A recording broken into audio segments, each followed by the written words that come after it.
सध्या सोशल मीडियावर जिकडे तिकडे स्क्रोल केल्यावर 500च्या नोटांवर प्रभू श्रीराम दिसून येत आहेत। आता कुठेतरी शंका आली की खरंच 500च्या नोटांवरचं महात्मा गांधीजींच्या ऐवजी प्रभू श्रीरामांचा फोटो कसा काय? या सगळ्या प्रश्नांची उत्तरं शोधण्याचा प्रयत्न केला, पण आता या व्हिडिओमधून आम्ही तुम्हाला सत्य काय आहे ते सांगणार आहोत, त्यामुळे हा व्हिडिओ शेवटपर्यंत पहा।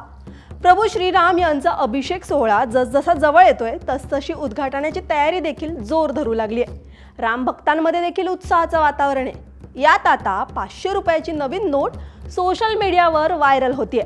आता आरबीआयनं खरोखर 500 रुपयाची नोट जारी केली आहे का? जर तुम्हाला 500 रुपयाची नोट मिळाली असेल तर आम्ही त्याची सत्यता तुम्हाला सांगतोय। आता असा दावा केला जातोय की राम मंदिराच्या अभिषेक सोहळ्यापूर्वी सरकारनं नवीन नोटांवर महात्मा गांधींचं चित्र काढून त्या जागी भगवान श्रीरामाचं चित्र लावण्याचा निर्णय घेतलाय। पण सत्यता शोधण्याचा प्रयत्न केल्यानंतर वेगळीच माहिती समोर आली आहे।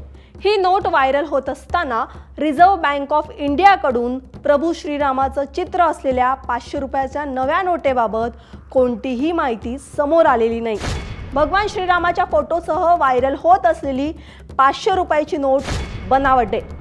नोटांवरील महात्मा गांधीचं चित्र बदलण्याबाबत आरबीआयकडून कोणताही निर्णय झालेला नाही।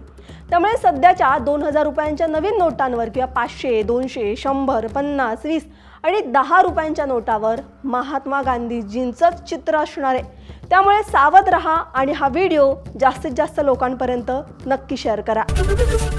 एबीपी माझा, उघडा डोळे बघा नीट।